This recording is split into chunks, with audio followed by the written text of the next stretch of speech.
അസ്സലാമു അലൈക്കും വറഹ്മത്തുള്ളാഹി വബറകാതുഹു. അള്ളാഹുവിലേക്ക് അടുത്ത് അള്ളാഹുവിൻ്റെ യഥാർത്ഥ അടിമയാകണമെന്ന് ആഗ്രഹിക്കാത്ത ഒരു മുഅ്മിനും ഉണ്ടാവുകയില്ല. ഉണ്ടോ? ഇല്ലല്ലോ. ആരുണ്ടാവില്ല. എല്ലാവരുടെയും ലക്ഷ്യം നാഥനായ സൃഷ്ടാവായ അള്ളാഹുവിലേക്ക് അടുത്ത് ഒരു യഥാർത്ഥ മുഅ്മിനാവുക എന്നതാണ്. തഖ്വയോടുകൂടി ജീവിച്ച് അള്ളാഹുവിൻ്റെ പ്രതിഫലം കാംക്ഷിക്കുന്നവനായി ജീവിച്ച് നല്ല നിലക്ക് മരിക്കുക എന്നുള്ളതാണ് ആരുടെയും ലക്ഷ്യം, അല്ലേ? ആണ്. പക്ഷേ നമ്മൾ എത്ര ചിന്തിച്ചാലും തെറ്റിൽ നിന്ന് മാറി നിൽക്കാൻ നമുക്ക് കഴിയുന്നില്ല, അല്ലേ? തെറ്റിൽ നിന്ന് മാറി നിൽക്കാൻ നമുക്ക് കഴിയുന്നില്ല. അതോടൊപ്പം തന്നെ നന്മ നമ്മൾ ചെയ്യുന്നുണ്ട്, തെറ്റിന്ന് മാറുന്നുമില്ല. ഇതുകൊണ്ട് എന്തെങ്കിലും ഗുണമുണ്ടോ? ഇല്ലല്ലോ. ഇല്ല. ഒരു ഡോക്ടർ നിങ്ങളോട് പറഞ്ഞ് ഷുഗർ കൂടിയപ്പോൾ പഞ്ചസാരകൾ ഉപയോഗിക്കരുത് എന്ന് പറഞ്ഞു. ഷുഗറിനുള്ള നല്ല മരുന്ന് തന്നിട്ടുണ്ട്. ആ മരുന്ന് നമ്മൾ കഴിക്കുന്നതോടൊപ്പം ഡോക്ടേഴ്സിൻ്റെ നിർദ്ദേശം നമ്മൾ പാലിക്കുകയും വേണം. അഥവാ അവിടെ പഞ്ചസാര വെടിയണം.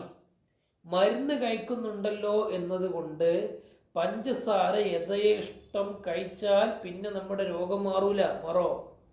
ഇല്ല, രോഗം മാറൂല. അതിന് വേണ്ടത് മരുന്ന് കഴിക്കുന്നതോടൊപ്പം തന്നെ പഞ്ചസാര നമ്മൾ ഇല്ലാതെയാക്കുകയും വേണം, പഞ്ചസാര നമ്മൾ ഒഴിവാക്കുകയും വേണം. ഇതുപോലെ പല കാര്യങ്ങളുണ്ട്. ഡോക്ടർമാരുടെ നിർദ്ദേശങ്ങൾ പാലിച്ചുകൊണ്ട് നമ്മൾ മരുന്ന് കഴിക്കുമ്പോൾ ആ മരുന്നിന് ഗുണമുണ്ടാവും. അല്ലെങ്കിലോ ഖോയ് ഫാഹിദ നഹിഹെ, ആ മരുന്നുകൊണ്ട് ഒരു കാര്യമില്ല. വെറുതെ കുറെ പൈസ പോയി എന്നല്ലാതെ, കുറെ സമയം പോയി എന്നല്ലാതെ ഒരു ഗുണം ഉണ്ടാവില്ല. ഗുണം ഉണ്ടാവണമെങ്കിൽ എന്ത് വേണം? ഗുണം ഉണ്ടാവണമെങ്കിൽ അതിൽ എന്തൊക്കെയാണോ ചെയ്യാൻ പറഞ്ഞത്, എന്തൊക്കെയാണോ വിച്ഛേദിക്കാൻ പറഞ്ഞത്, അതൊക്കെ വിച്ഛേദിക്കണം. വർജിക്കേണ്ടത് വർജിക്കണം, തിന്നേണ്ടത് തിന്നണം, ഒഴിവാക്കേണ്ടത് ഒഴിവാക്കണം. എന്തൊക്കെ ചെയ്യണോ അതൊക്കെ ചെയ്താലേ അതിൻ്റെ ഗുണം കിട്ടും. നോക്കൂ, ഹൃദയ ശുദ്ധീകരണത്തിന് 5 കാര്യങ്ങൾ മഹാന്മാർ എണ്ണുന്നുണ്ട്.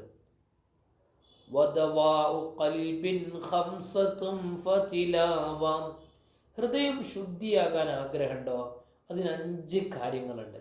1, ഫതിലാബത്തുൻ ബിതദബ്ബുരിൽ മഅന.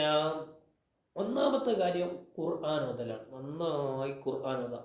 ഖൈറുക്കും മൻ തഅല്ലമൽ ഖുർആന വഅല്ലമ. നബി സല്ലല്ലാഹു അലൈഹി വസല്ലം തങ്ങൾ പറഞ്ഞു, നിങ്ങളിൽ നിന്ന് ഏറ്റവും ഉന്നതർ ഖുർആൻ ഓതുന്നവരും അത് പഠിക്കുന്നവരും പഠിപ്പിക്കുന്നവരുമാണ്. ഖുർആൻ പാരായണത്തിനും വലിയ പ്രതിഫലമുണ്ട്. അതുകൊണ്ട് ഖുർആൻ ഓതുക. അർത്ഥം അറിഞ്ഞിട്ട് ഖുർആൻ ഓതണം. അർത്ഥം അറിയണം. എന്ത് വേണം?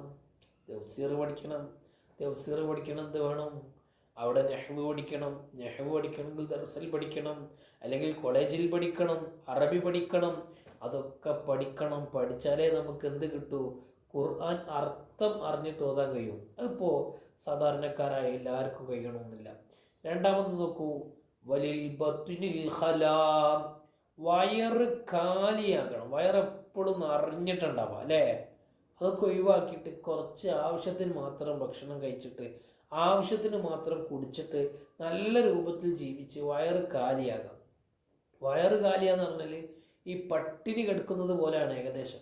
ഒന്നും കഴിക്കാതിരിക്കണം എന്ന് ഞാൻ പറഞ്ഞതിൻ്റെ അർത്ഥമില്ല കേട്ടോ.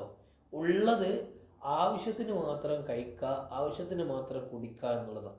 ഇപ്പോൾ ഒരു ഫുഡ് കഴിച്ച് തൊട്ടടുത്ത് പുറത്തേക്കൊന്ന് പോയാൽ അവിടെ ആരോ എന്താ ചായ കുടിക്കണം, ചായ കുടിക്കാം, അവിടുന്ന് കുടിച്ച് അത് കഴിഞ്ഞ് 5 മിനിറ്റ് കഴിഞ്ഞ് വേറൊരാൾ വേറെ സ്ഥലത്തുനിന്ന് വന്നാൽ എന്താ ചായ കുടിക്കില്ല, കുടിക്കാം. ഇത് കണക്കില്ലാതെ കുടിക്കുമ്പോഴും തിന്നുമ്പോഴും പ്രശ്നമാണ്. അത് കണക്ക് വെക്കണം. വഖിയാമുലൈലിൻ, അതുപോലെ രാത്രിയിൽ നിസ്കരിക്കുകയും വേണം. നേരത്തെ ഞാൻ പറഞ്ഞില്ലേ, നബി സല്ലല്ലാഹു അലൈഹി വസല്ലം തങ്ങൾ എത്ര റക്അത്ത് നിസ്കരിച്ചു രാത്രിയിൽ. അതുപോലെ തന്നെ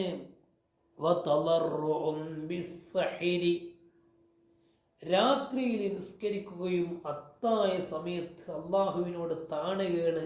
അള്ളാഹുവേ, നിന്റെ ചെറിയ അടിമയാണ്, സംഭവിച്ചു പോയി, തെറ്റുകളൊക്കെ സംഭവിച്ചു പോയി എന്ന് പറഞ്ഞ് കരഞ്ഞ് അള്ളാഹുവിൻ്റെ ദർബാറിലേക്ക് കൈകൾ ഉയർത്തി ആത്മാർത്ഥമായി പ്രാർത്ഥിച്ചാൽ അള്ളാഹു സുബ്ഹാനഹു വ തആല നല്ല റിസൾട്ട് തരും. പിന്നെയോ നല്ല